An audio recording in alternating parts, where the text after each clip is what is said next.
کل میں نے یہ بیان کیا تھا وحی لفظ آپ سنتے رہتے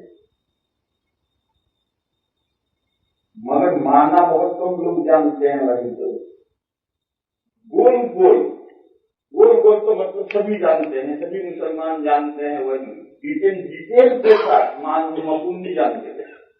جیسے پوچھتے ہیں مزاج شریف، دونوں سے پوچھو کہ مزاج کے کیا معنی، اور شریف لگ جائے تو پھر وہ کیا معنی ہو سکے؟ کوئی نہیں جانتا مزاج کے معنی، کوئی نہیں جانتا. مزاج کس پرندے کا نام ہے، کیا اس کی ڈیفینیشن ہے مزاج کی، کوئی نہیں جانتا. بس گول جانتے ہیں، اجمال جانتے ہیں اور پوچھتے ہیں اور سامنے والا جواب بھی دیتا ہے، کچھ سمجھتا ہے یہ بھی جواب دیتا ہے، لیکن ڈیٹیل سے نہیں جانتے. اسی طریقے سے وہی یہ لفظ ہر مسلمان جانتا ہے لیکن اجمال نہیں جانتا ہے، تفصیل سے نہیں جانتا. تو وحی کی کیا معنی ہے؟ وحی کے معنی ہے اشارہ خفیہ. اشارے کے تو معنی جانتے ہیں، خفیہ کے معنی چپکے سے اشارہ کر دیا، جسے اشارہ کرنے والا اور جس کو اشارہ کیا گیا دو ہی سمجھتے ہیں، باقی چاروں طرف بیٹھے ہوئے تھے انہیں کچھ پتا نہیں چلا اشارہ ہو گیا. لفظ وحی کے معنی ہے اشارہ خفیہ، چپکے سے اشارہ. ایسا چپکے سے اشارہ کرنے والا نے جانا اور جسے اشارہ کیا گیا اس نے جانا، تیسرے آدمی کو پتا نہیں. یہ وحی کے لغوی معنی ہے. قرآن کریم میں ہے وَإِنَّ الشَّيَاطِينَ لَيُوحُونَ إِلَىٰ أَوْلِيَائِهِمْ لِيُجَادِلُوكُمْ.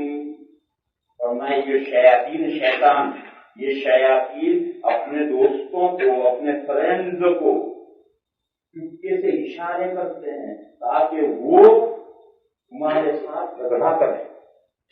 وَإِنَّ الشَّيَاطِينَ لَيُوحُونَ إِلَىٰ أَوْلِيَائِهِمْ لِيُجَادِلُوكُمْ.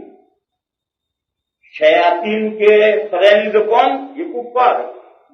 یہ کفار ہیں، یہ جو اسلام کے خلاف ہیں، اسلام کو نہیں مانتے، وہ شیاطین کے فرینڈز ہیں. شیاطین انہیں چپکے سے اشارہ کرتے ہیں اور ان کے اشارے پر وہ تمہارے ساتھ جھگڑا کھڑا کرتے ہیں. اب شیاطین نے اشارہ کیا ان کو، وہ اشارہ کرنے والے شیاطین اور جن کو اشارہ کیا گیا وہ دو سمجھتے، تیسرا کوئی نہیں سمجھتا. مجھے اس لفظ وحی کے معنی سمجھنا ہے کہ وحی کے معنی اشارہ کرتے.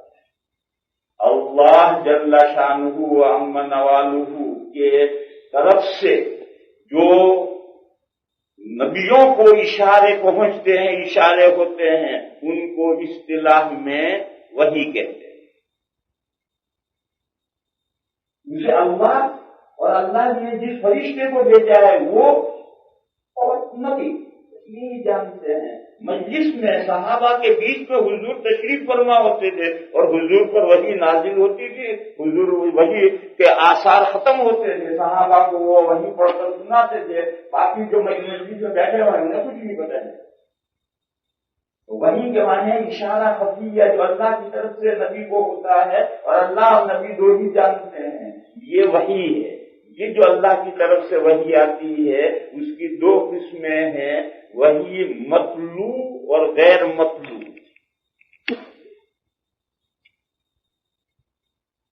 وحی مطلوع قرآن شریف، اور مطلوع کے معنی ہے وہ وحی جو تلاوت کی گئی ہے، یعنی جس کے تلاوت کرنے کا حکم ہے. یہ قرآن کریم ہے صرف، اور یہ وحی تین وجہ سے وحی مطلوع ہے. یہ تین وجہ سمجھو اچھی طرح. ایک تو اس لیے کہ نماز میں یہ وحی پڑھنی ضروری ہے، اس وحی کو پڑھے بغیر نماز نہیں ہو. پھر ائمہ میں اختلاف ہوا.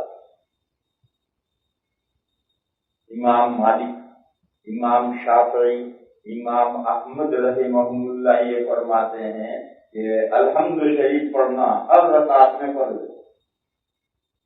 سورت ملانا یہ سنت، ملاؤ تو بھی ٹھیک ہے، ملاؤ تو بھی ٹھیک. امام ابو حنیفہ علیہ الرحمہ فرماتے ہیں کہ نہیں، فاتحہ پڑھنا بھی واجب ہے اور اس کے ساتھ کوئی سورت ملانا بھی واجب ہے۔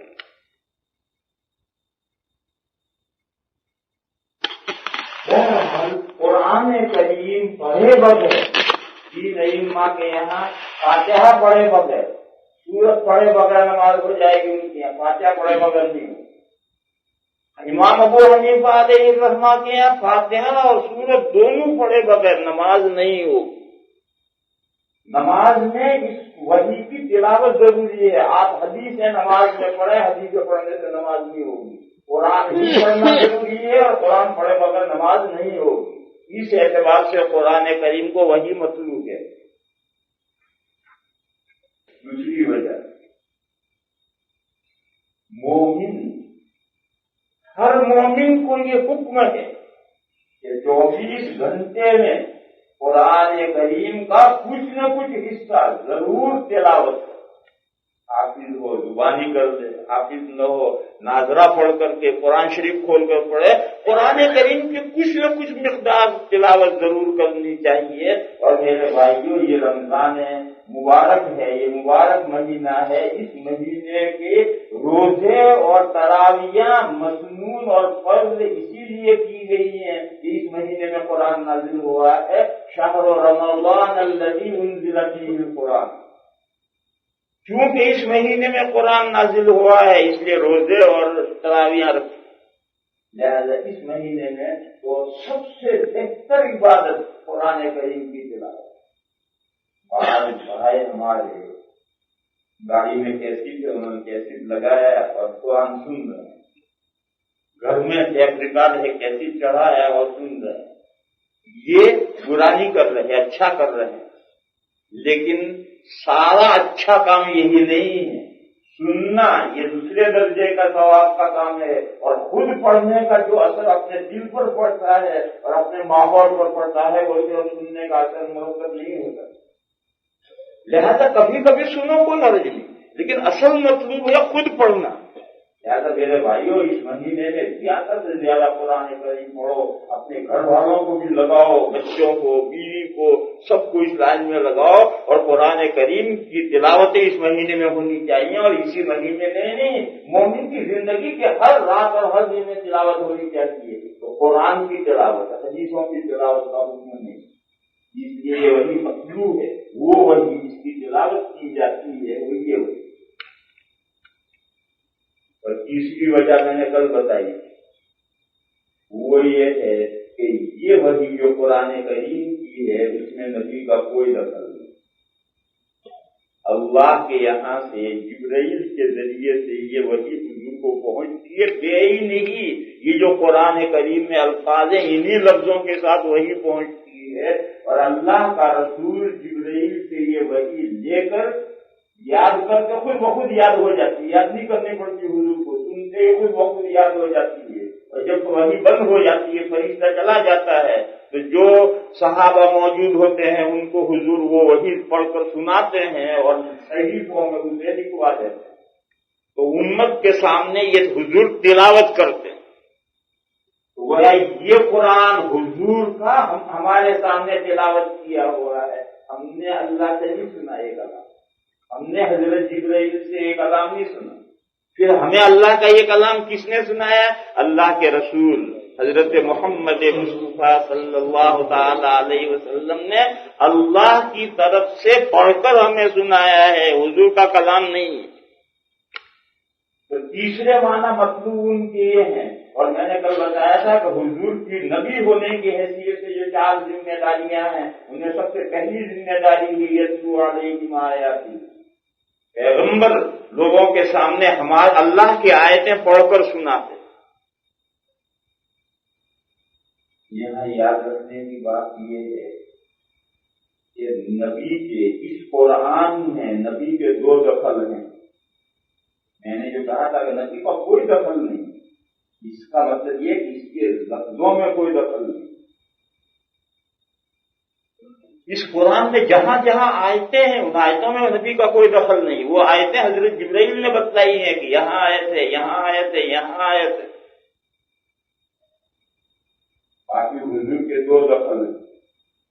ایک دخل ہے تبلیغ کا اور ایک دخل ہے تبیین کا۔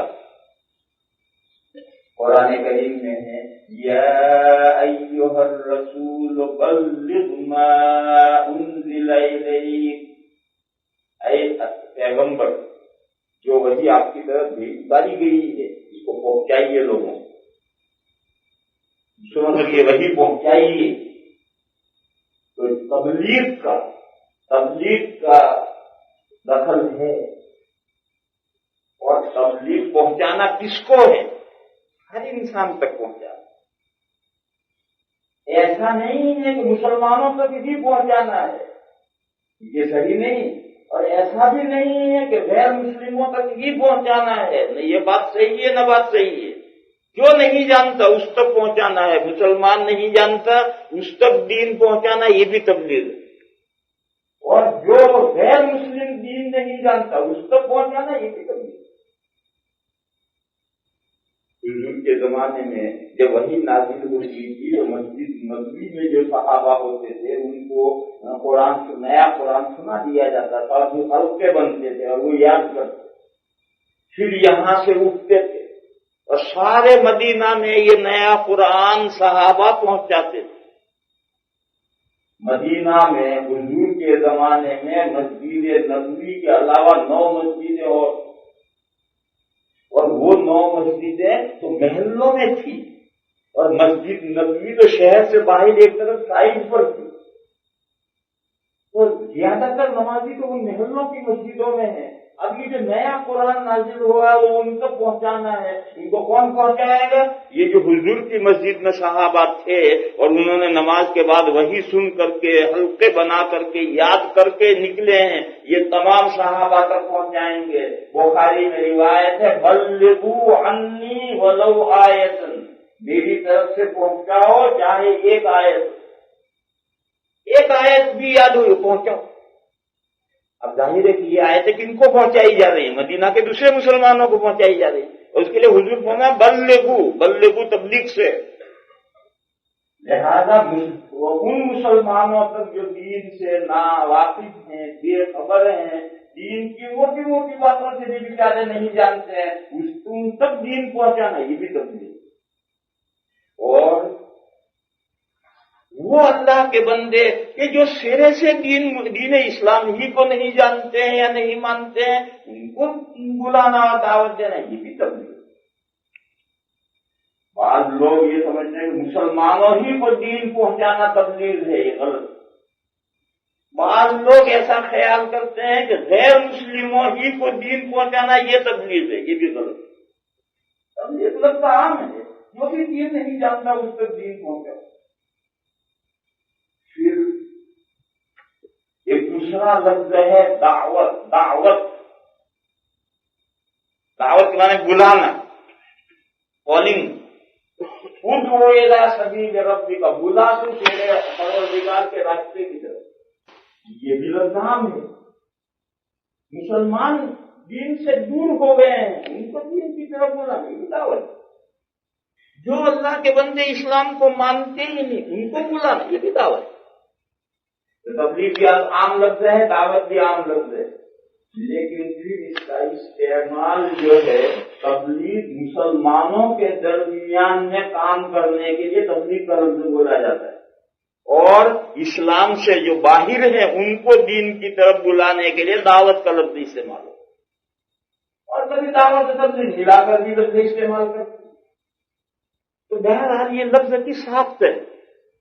تو اسی طریقے پر یہ جو قرآن کریم ہے جو حضور اللہ پاک جل شانہ و نوازہ کی طرف سے آیا ہے اسے پہنچانا ہے۔ یا ایھا الرسول بلغ ما انزل الیک، جو قرآن آپ کی طرف اتارا گیا اسے پہنچائیے۔ اسے پہنچانا ہے، مسلمانوں تک بھی پہنچانا ہے، غیر مسلموں تک بھی پہنچانا ہے۔ ان کو دین کی تعلیم دینی ہے، ان کو دین کی طرف دعوت دینی ہے، بلانا ہے۔ تو نبی کا کام، قرآن میں نبی کا دخل تبلیغ کا دخل ہے۔ دوسرا دخل نبی کا ہے تبیین کا۔ تبیین کے معنی ہے ایکسپلینیشن، تفسیر، وضاحت، کھولنا، قرآن کریم کو کھول کر سمجھانا، یہ نبی ہی تو کرے گا اور کون سمجھائے گا؟ 14ویں پارے میں اللہ پاک کا ارشاد ہے وَأَنزَلْنَا إِلَيْكَ الذِّكْرَ لِتُبَيِّنَ لِلنَّاسِ مَا نُزِّلَ إِلَيْهِمْ، اور ہم نے آپ کی طرف قرآن اتارا ہے تاکہ آپ لوگوں کے لیے کھولیں اس وحی کو جو لوگوں کی طرف اتاری گئی۔ یہ قرآن حضور کے لیے نہیں آیا، یہ تو پوری انسانیت کے لیے آیا ہے۔ اور حضور کے واسطے سے کیوں آیا ہے؟ اس لیے حضور کے واسطے سے آیا ہے کہ قرآن حضور سمجھائے امت کو۔ جیسے بارش اللہ کی ایک رحمت ہے، ڈائریکٹ آتی ہے، قرآن ڈائریکٹ کیوں نہیں آیا؟ قرآن ڈائریکٹ آئے گا تو سمجھائے گا کون؟ اس لیے کہا کہ یہ قرآن جو اتارا گیا ہے وہ لوگوں کی طرف اتارا گیا ہے، مگر آپ کے ذریعے سے اس لیے بھیجا جا رہا ہے تاکہ آپ ان کو کھولیں اور سمجھائیں۔ وَأَنزَلْنَا إِلَيْكَ الذِّكْرَ لِتُبَيِّنَ لِلنَّاسِ مَا نُزِّلَ إِلَيْهِمْ۔ لِتُبَيِّنَ یہاں سے میں نے لفظ لیا تبیین و تشریح و تفسیر، نبی کا دوسرا دخل ہے اس قرآن میں، قرآن کو سمجھانا، تبیین، تشریح اور تفسیر۔ تو میں نے عرض کیا تھا کہ اس وحی میں جو مطلوب وحی ہے اس میں نبی کا کوئی دخل نہیں،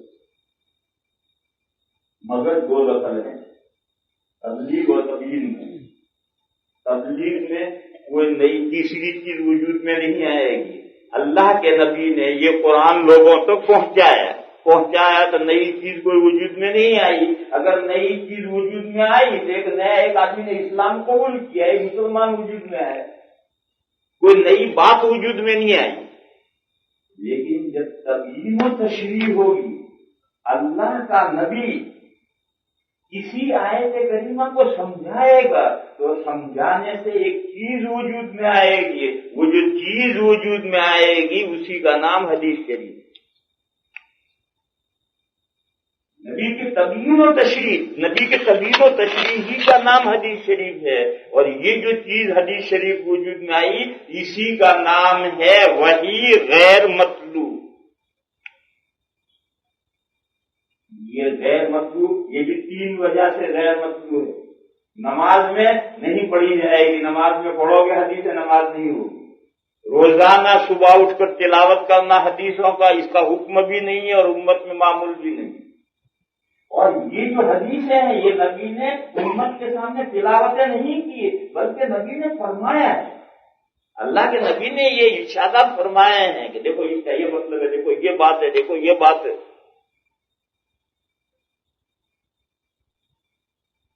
پھر میں نے بتایا تھا کہ یہ جو نبی تبیین و تشریح کرتا ہے یہ اپنی طرف سے نہیں کرتا، نبی جو قرآن کی تبیین و تشریح کرتا ہے وہ اپنی طرف سے نہیں کرتا، وہ بھی اللہ کی طرف سے کرتا ہے، اور وہ بھی وہی ہوتی ہے، وہی بھی اشارہ خفیہ ہوتا ہے، لیکن اس میں دو شکلیں ہوتی ہیں، کبھی ڈیٹیل کے ساتھ مضمون آتا ہے، الفاظ نہیں آتے۔ نبی اس کو الفاظ کا جامع پہناتا ہے اور بیان کرتا ہے تو وہ حدیث قدسی کہلاتی ہے، اور کبھی اشارہ خفیہ آتا ہے اور اصولی اور کلی طور پر آتا ہے، اس کو پھیلاتا بھی نبی ہے اور الفاظ کا جامع بھی نبی پہناتا ہے اور بیان کرتا ہے۔